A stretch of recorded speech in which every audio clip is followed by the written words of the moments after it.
But Pete is outside right now to talk about a special ceremony that's going to be happening. That's right, Rachel. One of the communities that are commemorating the 9/11 attack is Black Creek, and with me is Lowell James, who is a chief of police in Black Creek, to tell us a little bit about that event, which is going on Sunday. Very, I think it's a unique event and one that will last really all day. Tell us a little bit about it.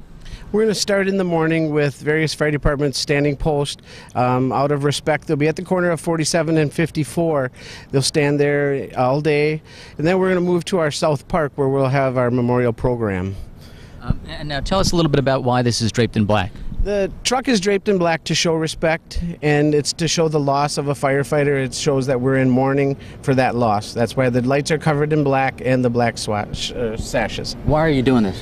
We're doing this to call attention to the 10 years ago when we lost many first responders, including 343 firefighters, and we don't want time to diminish their sacrifice. Mm-hmm. And then there's someone else from the area, from the immediate area around Black Creek, who lost his life in Iraq, right? That's correct. That's what really brought it to home for Black Creek. When 6 miles away, we lost Nicholas Reel from Shiocton, and it makes it a lot closer and more personal when it's that close to home. Now, so during the daytime hours, are you expecting people just to come and observe? Basically, yeah, to drive by and just if they show their respect, and then come to our event that evening. We have guest speakers, we have a bagpiper. It's to pay respect, and again, to call attention to not letting the 10 years diminish the sacrifice.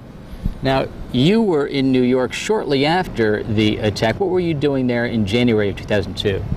The law enforcement officers from Outagamie County took up a collection, and we presented candles to the 23 New York police officers that were lost that day. We made a presentation and were given a tour of Ground Zero. It was January 17th in 2002. And what's your memory of that? My memory is how awestruck I was at the size and the magnitude of the damage. Even 3 months later, it was equivalent of probably 4 city blocks that were just gone. So an event like this, it's really an all-day thing, and you have participation from a lot of people. What do you want people to get from something like this that goes on in Black Creek on Sunday? What I want them to get is to not let it fade away. Remember that even today, the first responders, police, fire, EMS, are still running in where other people are running out. And our military is still fighting ever since 9/11. Mm-hmm. It's going on every day. Chief, how's your job changed over the last 10 years? Fortunately, in Black Creek, we don't see a lot of terrorism, but we get the alert bulletins, and you have to worry. Smaller communities make easier targets. Fortunately, we don't have big targets. Mm-hmm. And the thing is, people from smaller communities visit those metropolises and those urban areas as well, and they have to be alert and, as they say, if they see something, say something. Absolutely. If it doesn't look right to you, tell us. We can make a quicker investigation and determine if it is or is something we don't need to worry about. Yeah. Who are the two firefighters we have The there? two firefighters are Ryan Shomish and Justin Stingel. They will be standing post with us on Sunday.